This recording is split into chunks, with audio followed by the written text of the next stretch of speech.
In addition to our speakers, during each session, the UCLA Mindfulness Awareness Research Center will offer a mindfulness exercise. I am pleased to introduce Dr. Marvin Belzer. For those of you new to our series, Dr. Belzer, PhD, has taught mindfulness meditation for 20 years.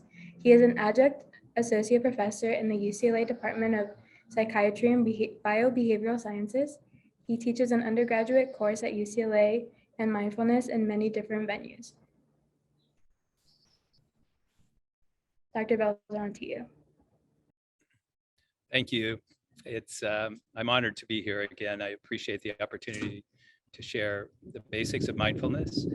And so I'll talk for a couple minutes and then we'll do a mindfulness meditation together.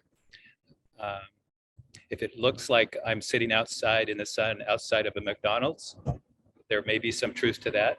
We can practice mindfulness in any situation. And the way we do it, I like to break into two parts. The first is we focus our attention on something relatively neutral, simple in our experience, and we try to keep the attention there. The reason we do this, there's something about this mental activity of focusing attention on something relatively simple, which has very good effects for us as human beings. We can cultivate some measure of calmness, peace, clarity, even in the midst of all the stresses and activities of life. Most forms of meditation begin in this way. With mindfulness practice, we also, the second part is, even though we can do this and we can do it well enough to get good effects, our minds will nonetheless wander. And so even when we're trying to, okay, let me stay with the breath, let me try to stay attuned to these sensations, there will be those moments when we realize that try as we might, our attention has drifted, we're daydreaming, we're planning, we're ruminating. This is normal. This is part of our intelligence as human beings, to pay attention to what needs to be paid attention to. So in mindfulness practice, we don't have to get rid of the thoughts. We don't have to kind of micromanage. We just notice what's presenting itself. I'm thinking, I'm planning. Often there are emotions. Some degree of anxiety, excitement, fear, sorrow, whatever, joy. We include this in the meditation, just that recognition that it's happening, and we tune into what it feels like, the palpable, visceral component of the emotion, often to be felt in the torso, the chest, and then we gently reconnect with that home base of the breath or wherever we were trying to focus. And so this practice of mindfulness is not a matter of pretending everything is okay. And it's not a matter of trying to micromanage what's happening for us. It's a matter of using this ability to decide where we place our attention. And it can be interesting how straightforward it is. We do it all the time. And what is surprising is both we ask ourselves to focus on something like the sensations connected with the breath that don't need to be paid attention to, right? There's a reason for doing it, but obviously our breath can take place without us noticing the sensations. And so that is something we can practice. And then likewise, this tuning into what our emotions feel like, it can seem odd because we're usually so preoccupied with the thoughts. And that's reasonable. That's part of human intelligence, to pay attention to what we need to pay attention to try to solve our problems and so forth. But it can be so valuable to develop this skill of tuning into what an emotion feels like. And as things keep changing, we're coming out of the pandemic, for some people it's almost harder than any other period of the pandemic, just readjusting to normal life and so forth. And so, just like, okay, during these moments, I'll stop the speech in a few seconds, we'll meditate together.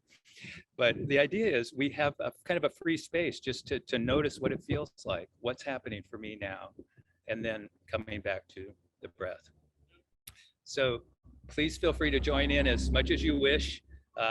It's a very personal activity, but if you have been curious about what mindfulness is or how we practice it, we'll do about a 5-minute meditation. So eyes can be open or closed. Either way is fine. You might take a few deeper breaths as we begin, slightly deeper in breath and out breath. This is just one way to begin.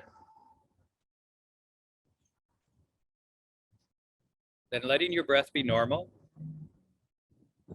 We'll come back to the breath in a minute. For now, just notice the sounds you can hear. Whatever is happening around you, just turn your attention to this part of your experience. And it can be useful to notice how easy it is. We don't have to censor any sounds. We don't have to try to hear everything. We don't have to keep track. Just in the midst of everything that's happening for you, focusing attention on this part of your experience, changing sounds.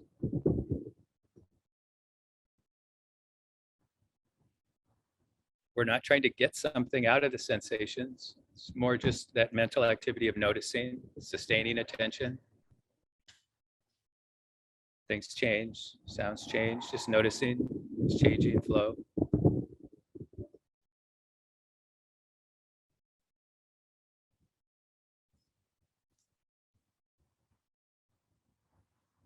You can stay with sounds if you wish. It's also good to practice with our bodies in this way. So when you wish, letting your attention settle into your body and just notice what your body feels like right now. Head, shoulders, arms, hands, torso, legs, feet.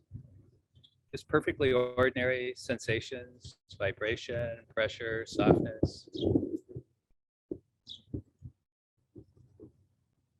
As we tune into our bodies, it can be natural to notice the sensations connected with the normal breath. Slight rising, tensing in the abdomen, in the chest with the in-breath. Softening, dissolving with the out-breath. Flow of fine sensations at the nose as air comes in, as air leaves.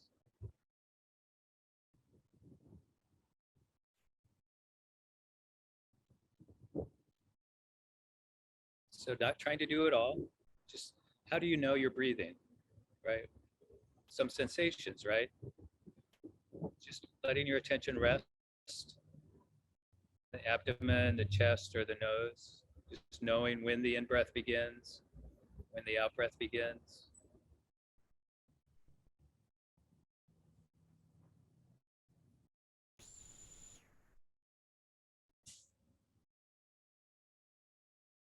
If for any reason the breath doesn't feel quite right, it's okay. You can tune into your hands, sensations in your feet, come back to sounds.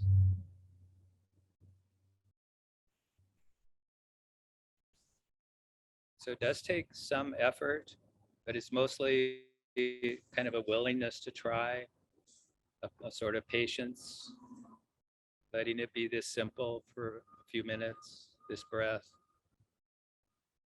Then, of course, keeping in mind that try as we might, there will be those moments when we realize the attention has drifted and we've been pulled into the normal flow of thoughts, the things on our mind today. Planning, worrying, perfectly normal. In mindfulness practice, just including that recognition, being real, not pretending, not trying to chase the thoughts so much as just recognizing there are thoughts. Often there are emotions in the neighborhood. You notice that, feel them in your body, the visceral, palpable component. And then reconnect with the breath again, the next in-breath as it begins. So I'll be silent for about 90 seconds. We can practice this together.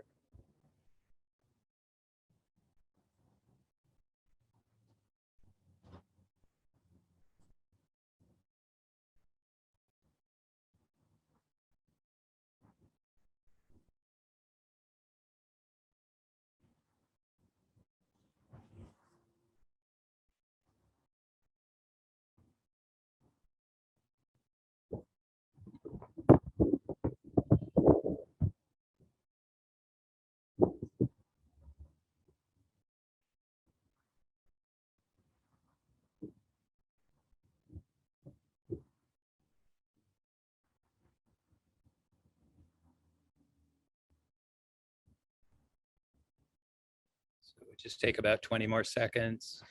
Even noticing one breath is not a small thing. The feel of the in-breath somewhere, feel of the out-breath.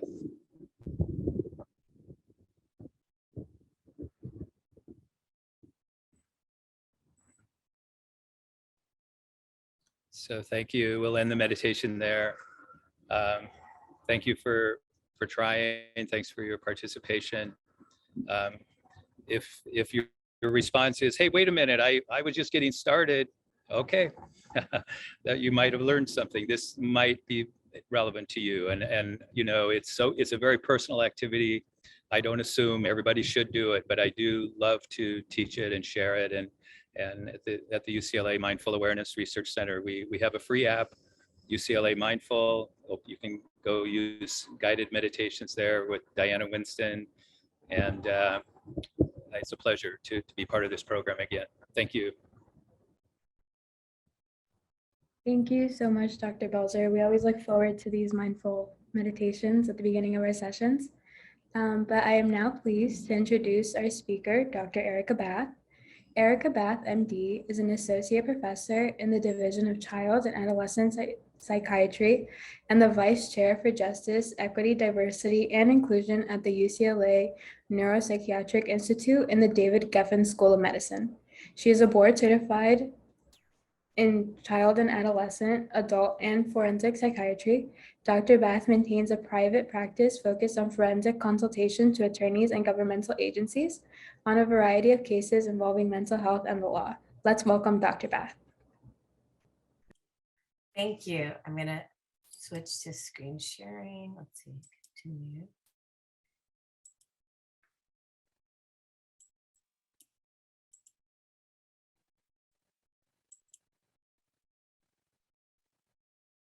Okay, can everyone see my slides? Yes. Okay, great. All right. We're here.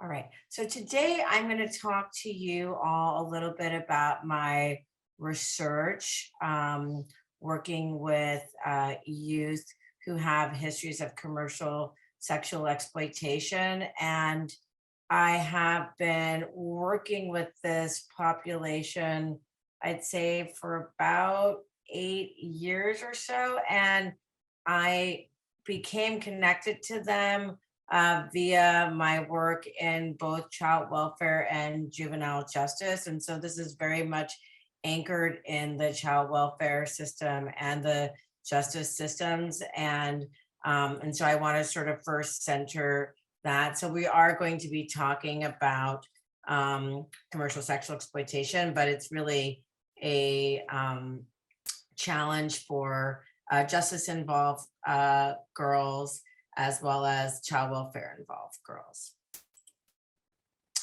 These are some of my disclosures, and I'm really pleased and grateful to the UCLA Pritzker Center for Strengthening Children and Their Families for supporting some of this work, and particularly the reproductive work that I'm going to present to you today.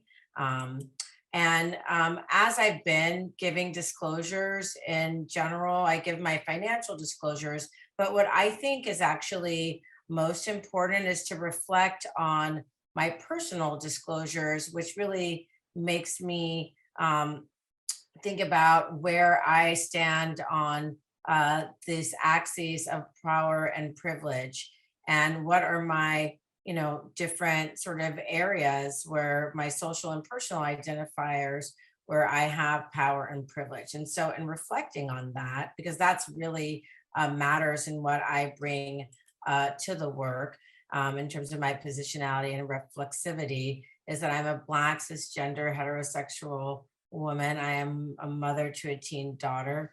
I am a daughter of Black physician activists and a physician working in an academic medicine setting, but also in systems of care settings.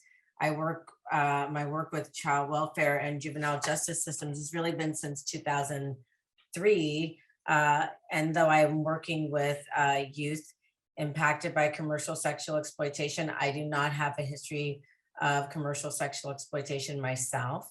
I also am an HBCU grad, and I try to fashion myself as a good trouble champion in the spirit of the late John Lewis. But these positionality statements, I think, are really critical for you to understand what I am bringing to the work. And these reflect my own sort of personal biases as well.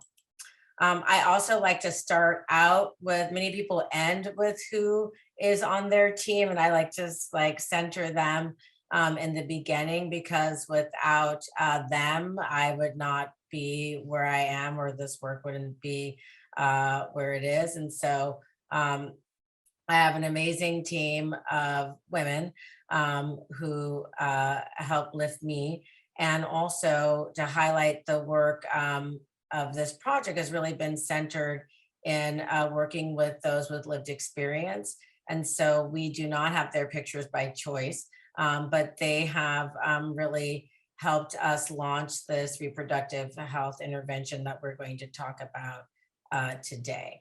And so our objectives today are to really understand some of the reproductive health needs of justice and child welfare involved youth, particularly those with histories of commercial sexual exploitation.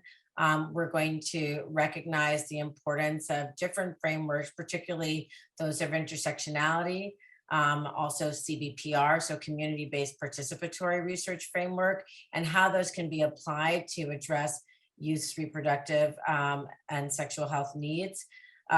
Briefly review the limitations of existing interventions that are targeted for this population, and really learn the importance of community engaged strategies to address reproductive health inequities, which really hit girls who are child welfare and justice involved the hardest out of all adolescent populations. And so starting with theoretical frameworks and starting with intersectionality, this is a framework coined by the legal scholar Kimberly Crenshaw, and it really reflects the concept that isms, right? So racism, disability, gender, sexism, they often overlap. And so people are often subject to multiple forms of oppression and marginalization.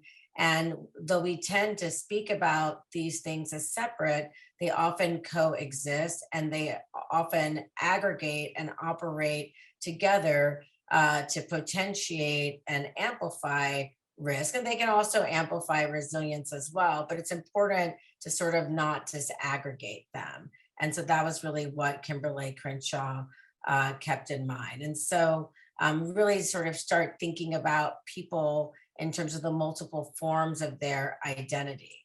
And really recognizing that there's no such thing as a single issue struggle, because we do not live single issue lives. And so when I reflected on that positionality access, and when we think about youth who are in the child welfare system, youth who are in the juvenile justice system, youth who have histories of commercial sexual exploitation, and many times, many of the youth we encounter have all three of those realities, also may be LGBTQ, also may be unstably housed. We can see the overlap between these different states, right? And so all of those can amplify risk.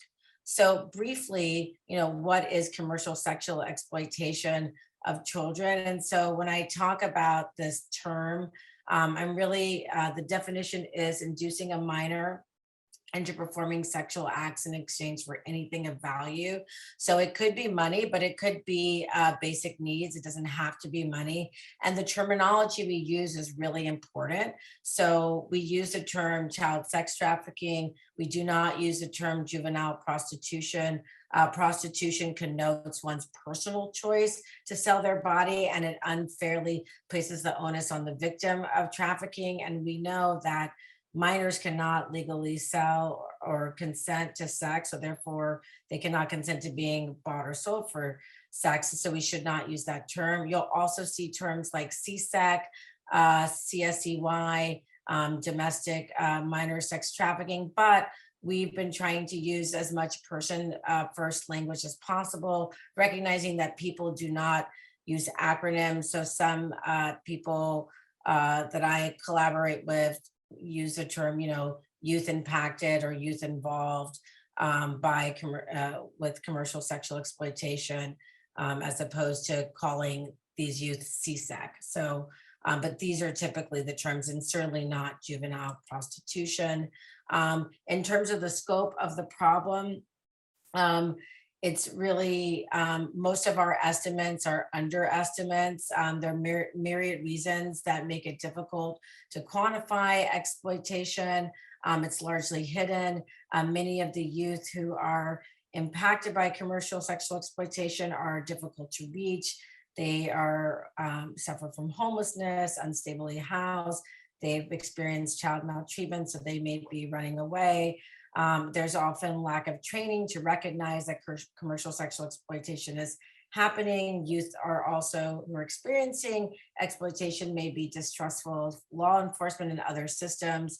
And some states who don't have safe harbor laws that protect and treat these youth as victims of maltreatment treat them as criminals. And so for all those reasons, there's likely underestimates, but different estimates, consider that it may be up to 300 to 400,000 youth who are at risk of being commercially sexually exploited per year. And it's really thought to be a $31 billion industry worldwide and a $10 billion industry domestically. In California, we have about 13 of the top cities identified by the FBI, Los Angeles being number one.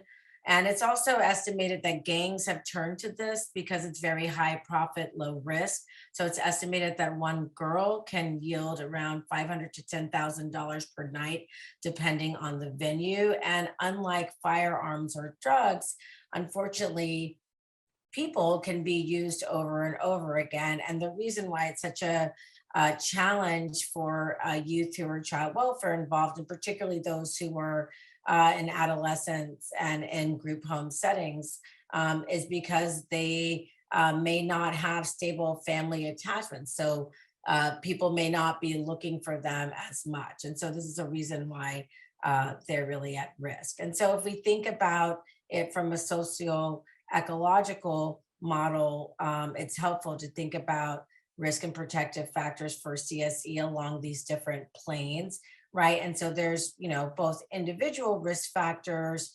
interpersonal and relationship risk factors, community and societal. And this really helps us, I think, sort of guide us towards how can we intervene at multiple levels, because it's really going to be important to think structurally about how to mitigate risk beyond the intervention level, beyond individual level interventions, right? Because there are a lot of structural societal considerations. And then again, as we had spoken earlier in terms of thinking about positionality and who are like the high risk groups, it's really critical to recognize that this disproportionately impacts youth in the child welfare system. Some studies have found that 50 to 90% of CSC impacted youth in their samples were involved in child welfare system. And so it's really a child welfare problem to the extent that in LA County, for example, within the delinquency court system, we have something called the Star Court, that is a specialty court for youth impacted by commercial sexual exploitation that began around 2012. But shortly thereafter, the Dream Court also developed in the dependency system. And almost immediately, Dream Court had more cases than the Star Court. And it's just because, and also so many different units within child welfare to really tackle this issue.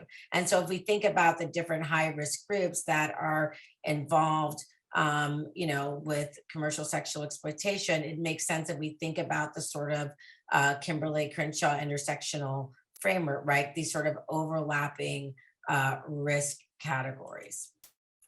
Again, this is sort of applying these frames across the ecological model. And then let's look just sort of thinking about individual risk factors. So the previous slide highlighted some of these, but this is disproportionately impacting youth of color, LGBTQIA youth who have histories of running away. In addition, at the community level, many of these youth lack social support, live in neighborhoods with high crime, highly concentrated poverty. And really, I want to call out racism and discrimination, because racism really structures, who is living in certain neighborhoods, who is most at risk for justice involvement, for child welfare involvement. And so you can see the interplay between this. And this sort of brings us to another framework that's relevant, and that's the framework developed by Drs. Helena Hansen and Dr. Jonathan Metzl. And so we must consider structural competency, which really, implores clinicians to think extra clinically. And so when we think about, who's experiencing child welfare involvement,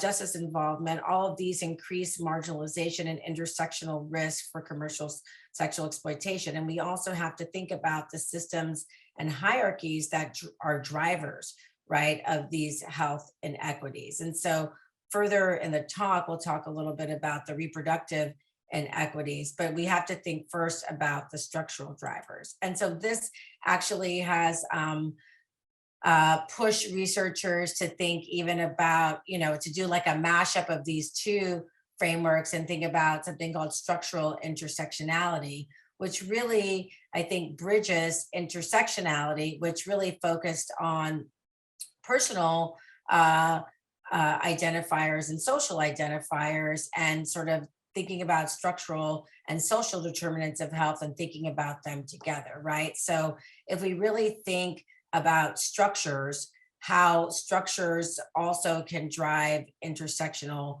vulnerability. So the fact that these youth will be in structures that also have also amplify risk, right? So being in the child welfare system, being in the justice system, those are structures that shape their health outcomes. So these are frameworks, I think, that are really important to keep in mind. And as we think about interventions, think about possible solutions, if we sort of have that framework, we can really hopefully think at a more macro level to intervene.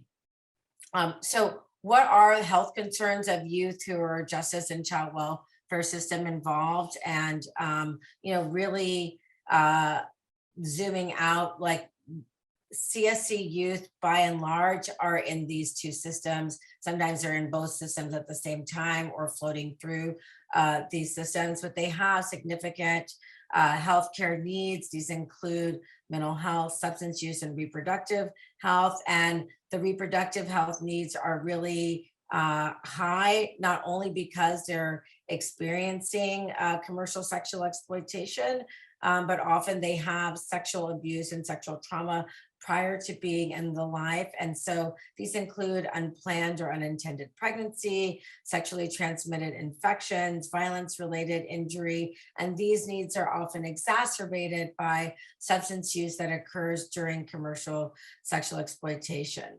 And so I'm going to, spotlight the sexual and reproductive needs for the purposes of this talk, but I also want to highlight that while youth are justice and child welfare system involved, they have limited exposure to sexual health education. And because they're often itinerant and transient in out-of-home care, they may have limited access to the structure of lots of movements, right? Judicially and child welfare is going to limit exposure to sexual education. So even though we have Senate Bill 89 that was passed to sort of really address the sexual and reproductive education needs of foster care youth, still, it's a challenge. So justice involved youth and pregnancy. It's just really important to know that this is a population that is, one of the most out of adolescents in need of pregnancy prevention information support. By age 19, more than half of young women in the justice system will have experienced a pregnancy. Males, up to 18 to 31% in one sample report they have fathered a child. And many of these, unintended pregnancies are occurring in the context of trauma and neglect, as well as multiple risk behaviors. Additionally, if we think about child welfare and teen pregnancy, we know girls in foster care, particularly at high risk, 1 in 4 of having a pregnancy and giving birth, and about among those who do have birth, about 1/3 will have their second birth while still in their teens. And then, when they do have, when kids have kids, those kids unfortunately also are at higher risk of ending up in the child welfare system themselves. And so really, we need to think about pregnancy and reproductive health, sexual health, education as really like a public health intervention for this population. And again, just thinking, we talked a little bit about pregnancy, but if we think about sexual risk behavior and thinking about STIs, STIs are higher in incarcerated girls. There's some papers that really say that girls who are incarcerated really are bearing the brunt of the STI burden of adolescent populations.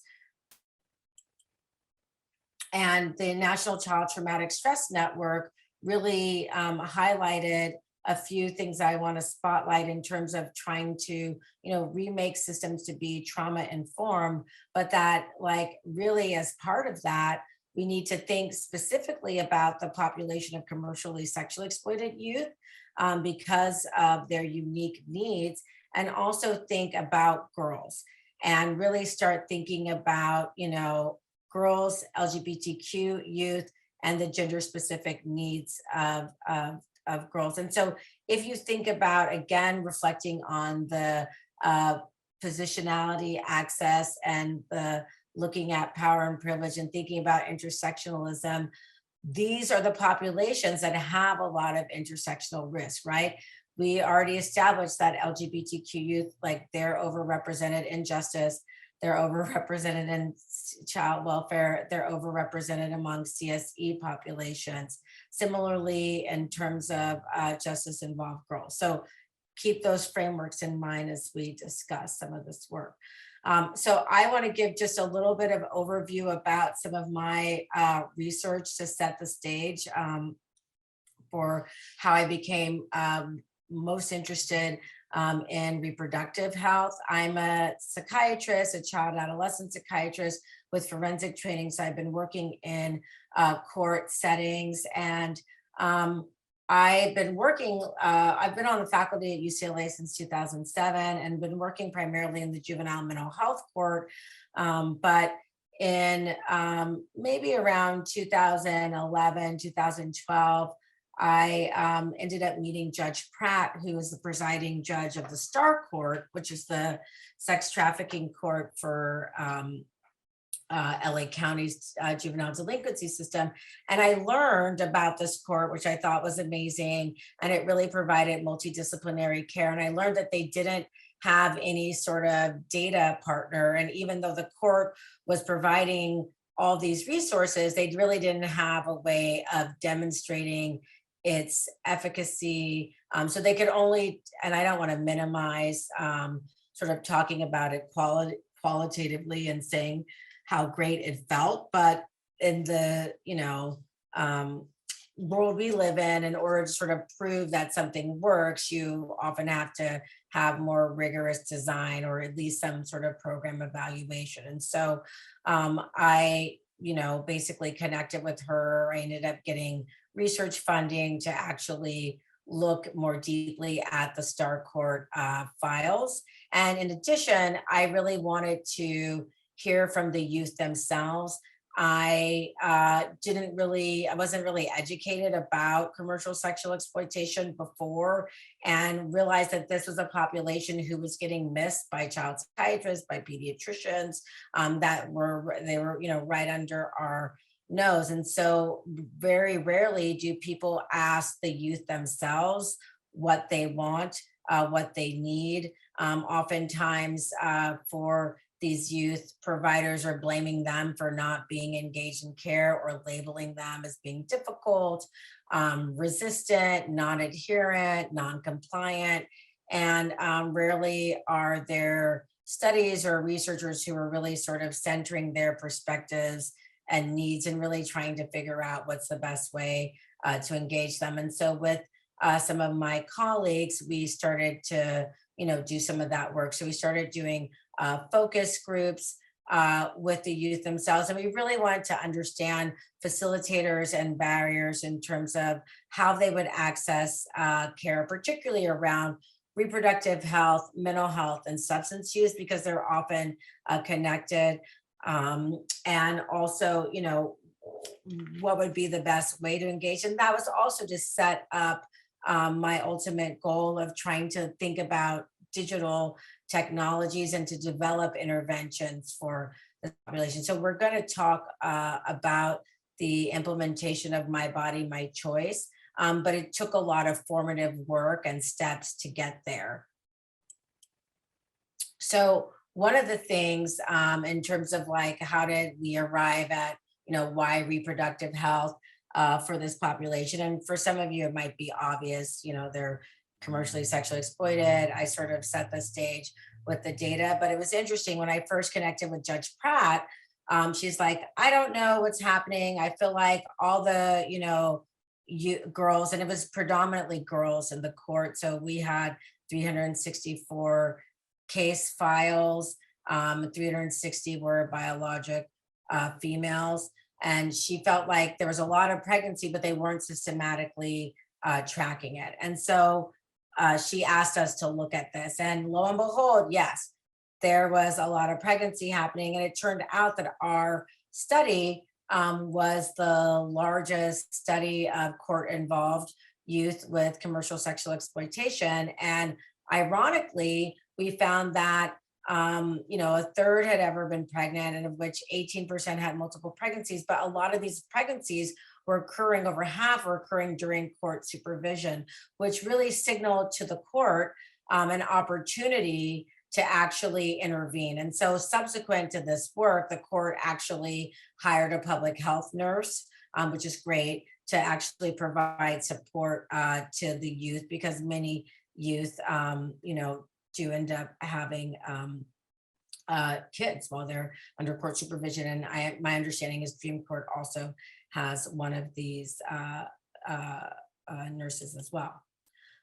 The other thing we wanted to do was to understand, because one of the things that Judge Pratt and some of the probation staff shared with us was that youth seem confused about, they're not getting the reproductive health education. And also the court, even though they often mandate substance use treatment, they'll mandate mental health treatment, there'll be family treatment, education, the court is not really touching reproductive health, right? So they're trying not to be intrusive about that. But I would argue, and some of my colleagues, that reproductive health, substance use, and mental health should all be connected. If we think about developmentally, where are these youth, right, along their trajectory, child welfare, justice involved, reproductive health is really critically important for them. And it's not sort of forcing them to be on contraception. It's mostly giving them the education so they can make informed decisions,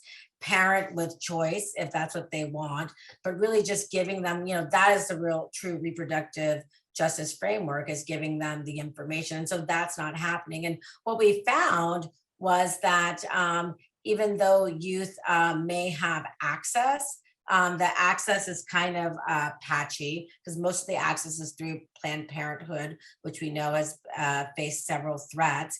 And some of their use was inconsistent, right? Because they're having frequent unprotected sex, but the understanding around hormonal birth control was really mired by peer accounts of side effects. And so they were getting their, it was like the word on the street was this. And so they weren't really, the trusted source was peers, right? And other people with lived experience, but sometimes that information wasn't scientifically accurate. And so a lot of misconceptions were abound. And then that was impacting their uptake. And so it also signaled another opportunity to intervene.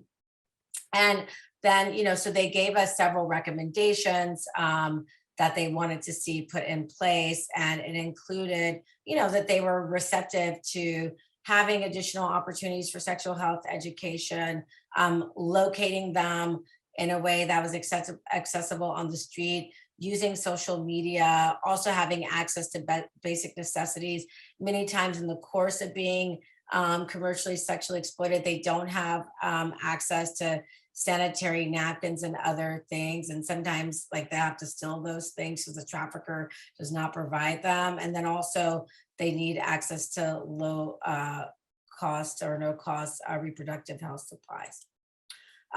This also really inspired us to think about how to reframe their engagement. So many times, if we think about the health needs of this population and we think about sort of, just sort of the origins of like what many youth experienced before, they have histories of child maltreatment, which really, leads them into being just as involved in child welfare involved.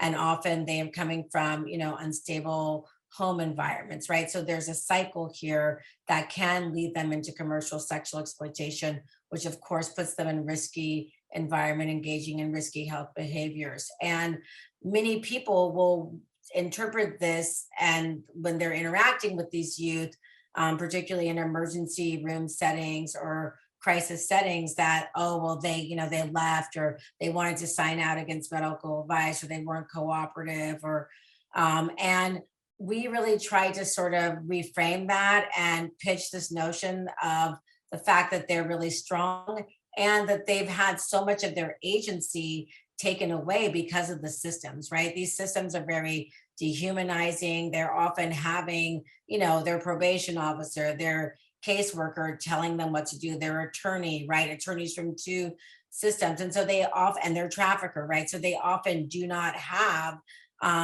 the autonomy. And so if they decide to sort of not, do what the doctor says, that might be, just one thing that they have, one locus of control that they have. And so figuring out how to engage with them and recognizing that as fierceness as opposed to stubbornness really can be an inroad to engaging with them. Because one of the things that the youth shared with us was that providers can be very judgmental and very prescriptive. And so we really wanted to think more about shared decision in terms of engaging them in care and recognizing that there can be a tension, right, between their engagement and care. And so that's what this spring recognizes. And oftentimes when youth are court involved, so when they are in the child welfare system and justice system, there's this sort of tension between mandatory obligation and their decision to actively participate. And I guess what I want to impress upon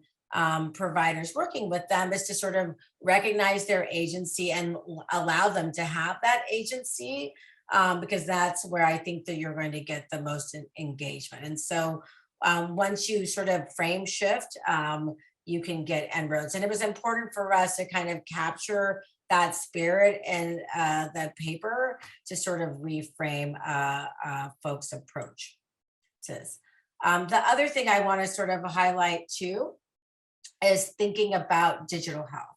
And so one of the things that has struck me in my, sort of experience as being a child psychiatrist working in court settings and child welfare settings is like how much information isn't digitized for the end user, that being the youth or the families who have to navigate these systems. So they need the information, they need it in an on-demand format. Many times the caseworker changes, the attorney changes, and they don't know in real time who that is, nor can they log on to a portal to find out when their court appointment is, or when, who's on their, treatment team, and that's a problem. Or even like a digitized version of their multidisciplinary treatment team recommendations, right? And so this notion of like, especially because we use technology in our phones for every single thing. And so this seemed to be a different level of digital disparity. And so colleagues and I wanted to write about this, particularly for justice involved youth, but also, informed by child welfare systems, because, when youth are not complying, right, or when families are not complying, the risk is high and the recidivism rates are something that happens. And so we wanted to really pitch this and think about this as we're thinking about methods for engagement. And so we really wanted to see if this could be something that girls would be interested in. And so we wanted, particularly for youth with histories of commercial sexual exploitation, particularly since they're itinerant and they have phones, right? And we know that the average teen sends around 1,300 texts per month. And that I think was like from, 2016 data. So it's probably even more, but like, would they want something like this? Could this be feasible and acceptable? And the youth said yes. And so we said, if there was a tool that was digitized, would you want it? And they were like, yes. And they told us what we want, why we want it, how we want it, and concerns and considerations. And so this really helped us think about, like, as we're developing an intervention, what might we use and how we can use that to increase their engagement and care. And they said, look, we really want to center lived experience.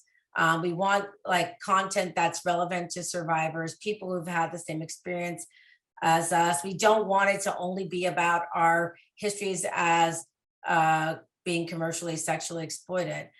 We want it to be fun. We want it to have rewards, incentives, be able to personalize it. And also we want it to be able to be private and not obvious. So these are all different considerations. So they really sort of wanted to include affirming messages, practical life skills, and they really valued representations of girls of color and sexual minority youth to deliver the messages. And so this is just one of the feedback, making sure that, like if you had a survivor story when you first signed in, like hashtag survivor story, you'd have a picture of the person. And that's really, felt like it would be motivating. And so one of the things we did was when we partnered with the youth, they helped us with all the graphics, all the GIFs, memes, all the hashtags as part of the process. And so we, our work, in the spirit of structural competency, which is asking clinicians to really think extra clinically and then anchor their work within existing landscape of policy and legislation.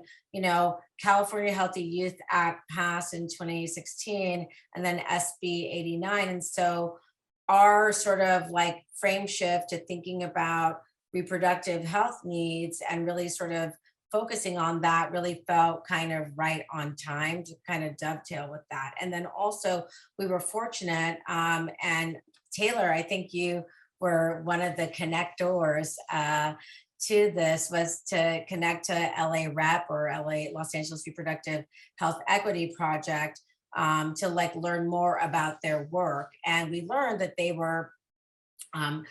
had piloted an intervention called Making Proud Choices, which was a sexual reproductive health curriculum developed by Loretta Jamont.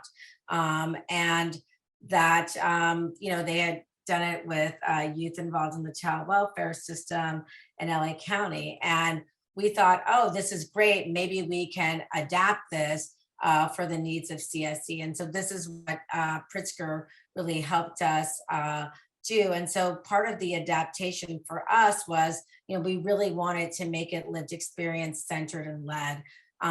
We also wanted community health educators to co-lead it with our lived experience experts. There needed to be more harm reduction approaches and more trauma informed approaches from the original curriculum.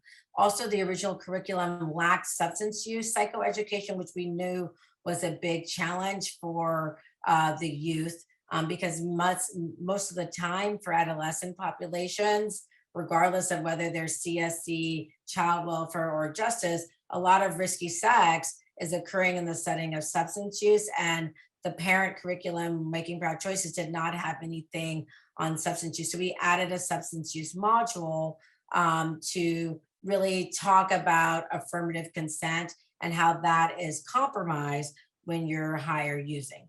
And we use what we call a participatory informatics approach. So it's youth-centered, lived experience-centered design. So youth helped us with the designing the technology portion. And then all of this research work kind of occurred at the sort of cusp of the pandemic. So we had to switch to Zoom. So then it became adapted for online delivery. So out of this was born My Body, My Choice. We rebranded the Making Proud Choices into My Body, My Choice. This was the name that our group comprised of lived experience experts and health educators came up with. And so some of the core tenets of community-based participatory research, I don't know if our group is familiar with that, but it's really a paradigm grounded in social action and critical consciousness theories, both of which underscore the role of participatory research in mediating community change across multiple levels of influence. And it really posits that shared decision making and power is instrumental in producing collective action within communities. And so in reaction to traditional evidence-based praxis of academic community research that's conducted on or for marginalized communities, it really puts and anchors the community as the center locus of control and really allows them to really be the deciders and be the experts. And so these are kind of some of the core principles, but really it wasn't like we as the academics, decided we weren't the ones making all the decisions. It's like we relied on our lived experience experts. We paid our lived experience experts. The language, all of it was to frame shift and make sure, that we would get the most engagement as possible. And so, for youth with lived experience, with CSC lived experience, we really thought it could rectify power imbalances between researcher and participant, promote a sense of empowerment by really affording them agency over decisions related to designing and implementing the interventions designed to support them. And this took a long time because it was iterative, cyclical, and ultimately the goal is to sort of address some of the social inequities. And so it really has to be power shared. And ultimately we're in this, beginning this dissemination process, and we're disseminating it together. So some of the papers that are related to the adaptation process of developing this intervention, we're writing with our lived experience experts and community partners and sharing it out in that same way. So for us, our overall goal was to partner with CSC lived experience experts and multidisciplinary stakeholders to inform the adaptation of an evidence-based sexual health curriculum, and also just determine the feasibility and acceptability of introducing the mobile technology component to supplement this curriculum. And actually, there hadn't really been a sexual health intervention developed for girls impacted by commercial sexual exploitation who were in justice and child welfare. So those are our kind of big goals. And really, the CBPR in general, community-based participatory research, is really a principle shown to bolster health programming efforts within marginalized communities. I'm gonna just move to the slide. So thinking about our process, how did we do this? So we had a community advisory board. And we also had a youth advisory board. And we had lived experience experts who were not on either of these boards who were part of the actual core team. And we had regular ongoing, all forms of communication with these two entities, which really helped lead to our intervention development and implementation. And I joke sometimes that I wish I was a researcher just doing like, psychopharm research with college students, like drug A versus drug B, because it's so much work doing this type of community partnered work. I mean, it's so much more rewarding, of course, but the amount of money and time you need are like quintupled, if that's a word, because it's the justice system, it's the child welfare system, it's the Department of Public Health, it's the Department of Mental Health, it's all the community-based organizations, it's the advocacy organizations, it's the lived experience, it's like so many, and it's the courts, which aren't, and probation. So all these different entities and like the sort of personnel needed to like wrangle everybody together to just schedule a meeting, right? But it's all important to have them on the room. And so it just took us a long time to get this, but slow and steady wins the race. And we are really, grateful for this process. But this was, the CAB, we ended up having about 9 sessions. And then we had, in terms of lived experience experts, we had 11 lived experience experts, multiracial ethnic group of women who were in their 20s and 30s who had experienced commercial sexual exploitation during their adolescence and young adulthood. We basically, in the meetings, we identified facilitators and barriers to sexual health education, feasibility and acceptability of developing the sexual health intervention for this population. We also just discussed the discrete components of the intervention. We elicited feedback, we made revisions in real time or gathered information to inform suggested changes. And at a high level, meetings with the multidisciplinary stakeholders and lived experience experts really helped ensure that the intervention was at a minimum medically accurate, trauma-informed, and person-centered. And so some of the lessons we learned from the CAB was really, before engaging with them, is to really make sure, especially with the lived experience experts, to make sure of everyone's emotional capacity, make sure that we clearly document and our ask and expectations, because we were having our lived experience experts be co-facilitators of the intervention. And our notion of what it is to be professional or what it is to work on a research team for lived experience experts, it might be very different. And so we really need to be clear and not assume that our way is the highway, right? And really co-develop those and have a more bi-directional conversation that's collaborative, more dialogue about that. Also during engagement, make sure that we create safe, non-judgmental and affirming spaces, and also create time for processing. Sometimes some of the content that we would be doing would be really, potentially activating, triggering. And so we needed to sort of allocate time to build rapport, to process, also avoiding highly technical language, and then making sure that we were intentional to identify ways to include partners in the dissemination, not assume that they didn't want to be on a paper because they're not in an academic setting, right? And also ask them about ways to support their professional development, making sure we can help review resumes, letters of recommendation, and connecting with colleagues. Our youth advisory board was comprised of 18 to 20-year-old cisgender females, history of commercial sexual exploitation, history of child welfare and or justice involvement. And we connected with them through a local nonprofit organization where they received services and had successfully completed a leadership program. And they told us, we had about 6 youth advisory board meetings, that they really preferred group settings that, there's a sweet spot. They didn't want them too large or too small.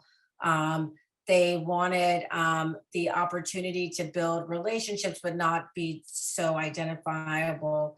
They also wanted to, they were honest about needing multiple reminders. So they were okay about us texting them and calling them. And they also wanted the interactive content to be lively. So they suggested the use of GIFs, memes, and Giphies. I always get confused, but they wanted to make sure that the content was animated that we would provide. And so that was really helpful. And so this sort of like talks about our iteration. So I'm just going to be mindful of time. So this is our enrollment flyer for the My Body, My Choice program. We enrolled females 13 to 21 who had either welfare, child, or justice involvement, histories of sexual abuse, like at risk for or with commercial sexual exploitation. And essentially, after assent or consent, they would complete a baseline and do the intervention. Post-intervention, they were followed at 1 month and 3 months. And in between these follow-ups, they had the opportunity to receive digital text message quizzes to ascertain, see if they retain the knowledge learned in the intervention. And My Body, My Choice really had 4 main components. Really, the goals was to learn about adolescent sexuality, knowledge around STI prevention, pregnancy prevention, HIV prevention, beliefs and attitudes, and really skills and self-efficacy around negotiating condom use, practicing. And this is really important for youth with histories of sexual trauma in particular, and child maltreatment, to have agency and develop those skills. And so we do this in a variety of ways. So we use role playing, skill building, videos, games, small group discussions, and the lived experience experts helped us modify the content for all of these things. And so we had things like Family Feud, Jeopardy, in terms of some of the games. And really the measures to sort of assess how well these interventions go, we measured about their knowledge, the familiarity, attitudes. We also wanted to know just about their self-efficacy, what's the frequency of their use, and then did they like it, in addition to demographic information. This gives you an example of what because we had to switch to Zoom. So everything was on sort of Zoom PowerPoint. It gives you an example of how it looked and felt. And this is an example of a retention quiz. So in between the intervention and 1 month, they had the opportunity to get weekly quizzes, as well as between 1 month and 3 months. And so this just gives you an example of the quiz. And we used the Chorus platform, which is a participatory informatics. And so, sex is an obligation in a relationship, true or false. And so sex should be a choice, not an obligation. And so all the hashtags were also, designed with the lived experience experts. All the memes and GIFs that we identified on the web were also by them. But these, and youth were able to earn money if they did these sort of quizzes or not. So these were optional.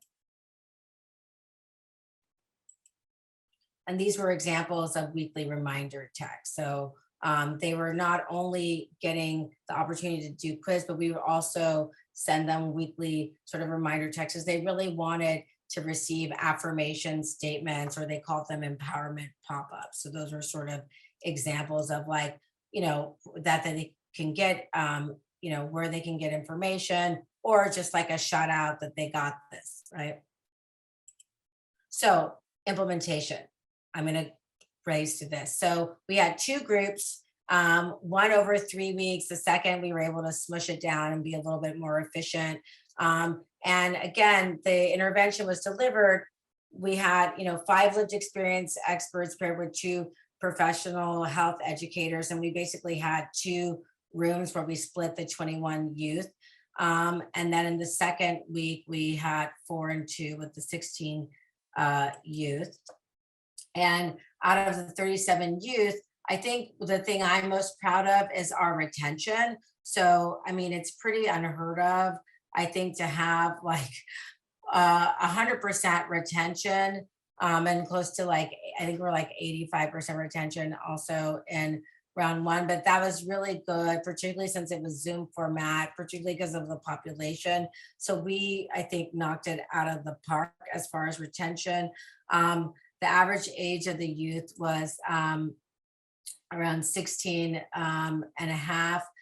It was mostly a Latino sample and Black sample, which is not the LA County demographics of CSE youth, which is mostly Black, but pretty close. And the results in terms of, the sample size, of course, is small, but it's important to just recognize the directionality of the finding. And so youth are showing an increased understanding of concepts. They're understanding that condoms prevent pregnancy, recognizing, really how to prevent sexually transmitted infections. At baseline, they're starting at pretty high rates, which is good of understanding. And of course, we have these positive p-values for understanding this. And so this really, I think, bodes well in terms of scaling up the intervention. And also, this shows in terms of their sexual behaviors. And again, these aren't all results, but this is just a snapshot for the purpose of this talk, but like a gap, right? So we asked them, if you had anal sex in the past 3 months, how often did you and your partner use a condom? And look at baseline, the number of youth that said never, and even at 1 month, only 12. And so this really, to me, signals a big opportunity for further education. And of course, we weren't able to differentiate between, are they being exploited in this situation? We weren't allowed to ask those type of questions, but it just shows that there's still like opportunity gaps and that there's still risk happening, even though, youth are understanding here some prevention, right? So there's just sort of, there's always sort of gaps between understanding and actually behavior.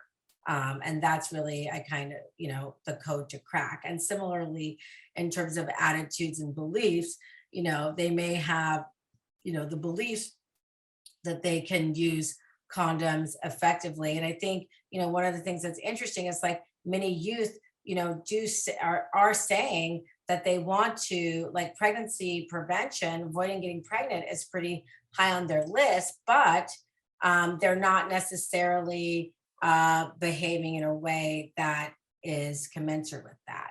The last thing I'm going to talk about is just the feasibility and acceptability, which I think really shows promise, because a lot of people write off this population or think they don't have phones or they're not going to do Zoom. And we found them highly engaged and highly able to be retained over time. And so I think that that's really, something important to take home. And so youth liked it.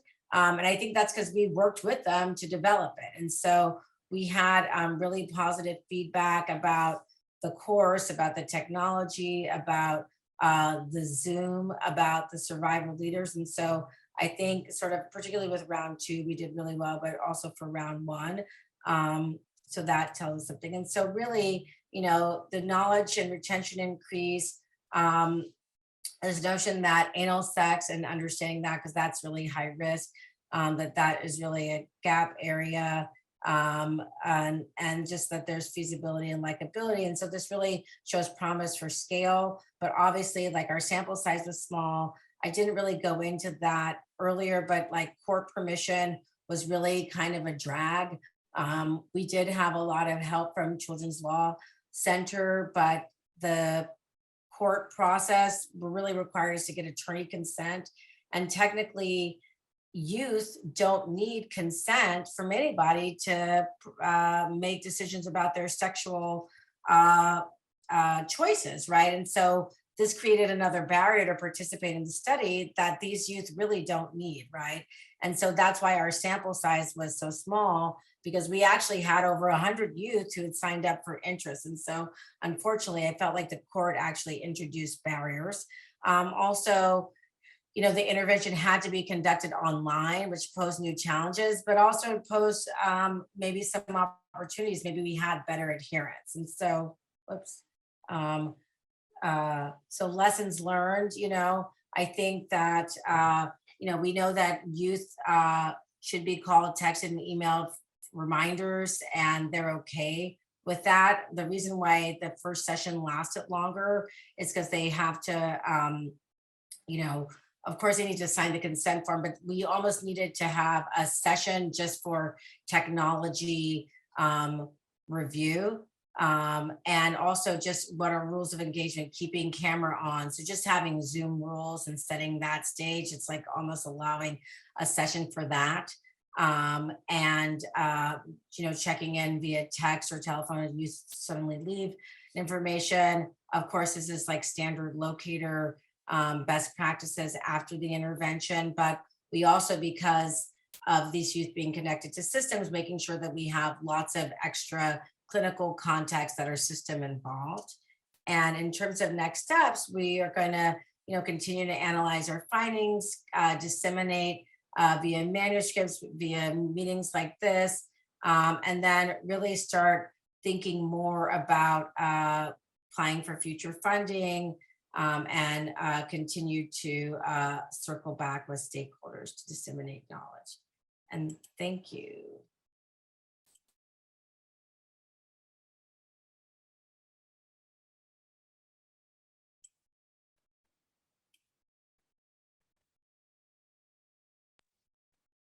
Dr. Blah.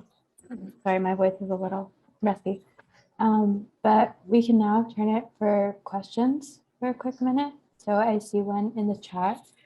So has the research ever tried to understand how important the money, $500 per night, is to those CES victims?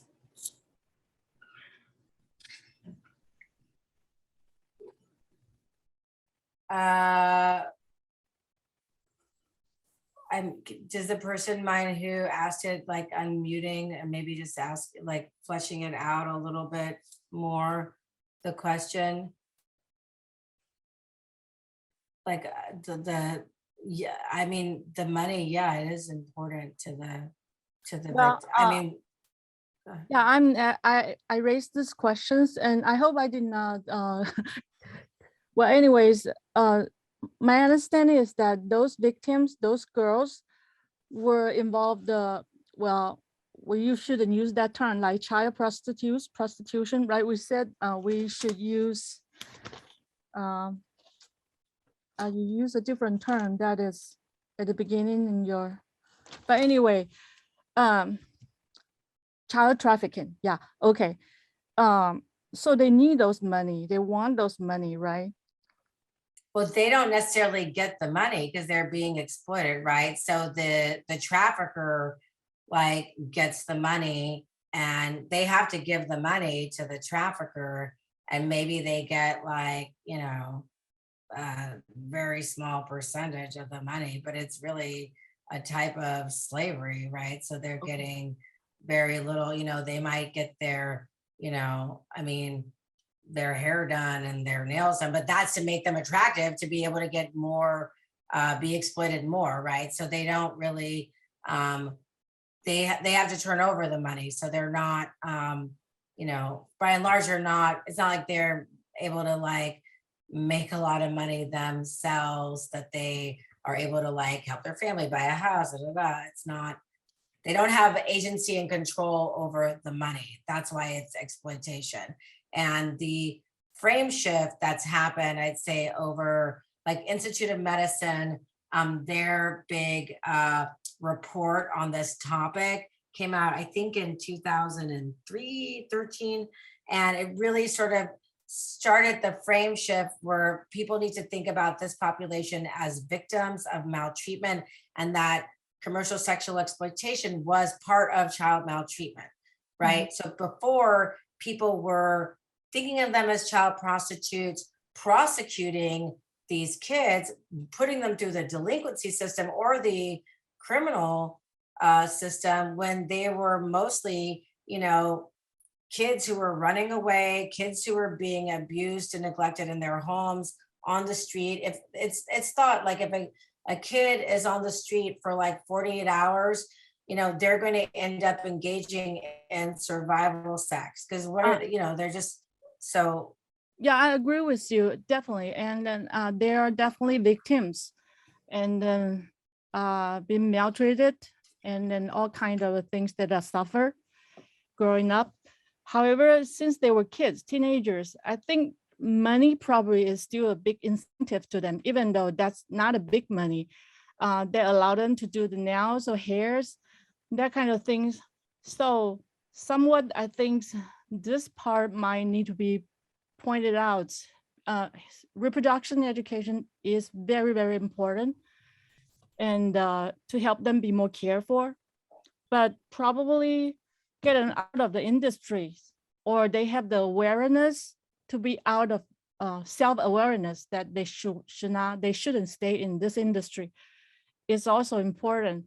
But I definitely agree with you that what you've been doing, the project is super, super important to educate them from different perspectives, different level. But I'm just thinking about, they are victims, but also they are kids. And then I think or some of them would think that small money important to them, make them happy. Well, And so can I just interrupt you Sure. just to say something like, so let's go back to because I think I'm glad that you raised this question, and thank you for the compliment about my work. I appreciate it. My team appreciates it, but we're remembering what their backgrounds are, their histories, right? So these are kids who've been, often have sexual trauma before, often are like being, having really poly victimization. So physical abuse, sexual abuse, neglect, et cetera, and they're kids, right? And so there's not a lot of choice and agency. So so their family bonds are really fragmented. And so when traffickers groom them, they know how to groom them in a way to sort of pretend like they're going to be a stable attachment. So they're doing that. Morrison, thank you. So for some of these girls, a free hamburger is enough. That's about reactive attachment disorder. Speak on it. That's a DSM-5 diagnosis. They're so desperate, right? Because of how traumatized they've been for not having anyone to care for them in any consistent way, that a free hamburger, okay? Yeah. Someone to maybe give them a shelter. It's all it needs. And like these traffickers know these grooming techniques. Some need more grooming but it's very easy to groom them. And so and then because of their histories, right, which we already know that they have, most of them have these, so they're really at risk for being able to be easily, swayed because of that.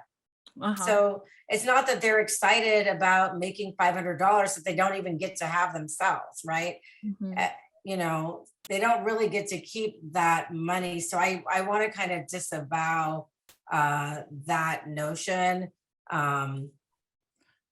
So most of them actually were not happy about this kind of involvement. They knew they were abused. They were aware they were abused. I think this is a complicated, I am not, as I disclosed in the beginning, like I'm not someone who has a history of commercial sexual exploitation or sexual abuse. So I don't want to speak from that vantage point. I'll speak from someone who's worked closely with this population, but sometimes it takes a while for people to know that they're being abused, just like when people are domestic violence victims. And also because the way the trafficker is very good at grooming, and part of the grooming process is to make you feel loved, is to make you feel valued, is to be like, and there's different types of grooming techniques. Some are the Romeo. Some are going to promise you that you're going to be a model or be a movie star. Some are going to be like the boyfriend you never had. Some are going to be like your parents. Sometimes it's parents who are trafficking the kids. So this is, I didn't go into trafficking 101 and all the different types of trafficking because I wanted to focus on sexual and reproductive health needs. And so that wasn't the scope of this talk. But there's a lot of ways in which the traffickers are very effective, and a lot of different techniques they do use to get the youth to be bamboozled. And they're at higher risk for that because of their really intensely traumatic histories. And not only are they using all of these sort of hamburgers, getting their hair done, buying them stuff, giving them housing when they're on the street, and drugging them, but they're also really abusive. And so, they're killing another girl in front of them. And so they're scared, you know what I mean? So there are all these sort of guerrilla trafficking. I mean, there's a range of techniques, including violence, that aren't so I think this is, yeah. Okay, thank you very much, Dr. Beth. Thank you. All right, thank you, Dr. Bath. America's going to close us out. We really appreciate you being with us today. Thank Yeah, you. again, thank you so much, Dr. Bath, for your wonderful presentation. The link to complete the certificate will be in the chat now. So please fill out that link that's going to be circulated in the chat if you want your certificate. So please follow us on social media at UCLA Pritzker or visit our website. You're also welcome to contact us with any questions. We have 3 more sessions in the community speaker series where you can sign up at our link tree, which will also be distributed. So our 5th session is going to be May 31st. It's on innovation in youth mental health services. And then our 6th session is going to be June 28th for the acceptance and advocacy. So caring for LGBTQ+ youth. Thank you, everybody. Thank you so much, Dr. Bath. Let's give her a round of applause for such an excellent and informative presentation today. Definitely the most research-based that we've had, which is such a thrill. We're so thankful for all that you've offered, Dr. Bath. Thank you, thank you, thank you. Let's give her a round of applause. Thank you. And thank you to the Pritzker Center. Like you guys were so pivotal in advancing this work. And yeah, I really appreciate it. Well, Dr. Bath, thank you so much. It's such a team effort, and we're just proud to be in your company. Thank you so much. And Thank you. all of you, thanks for joining us. Please come see us again in another month.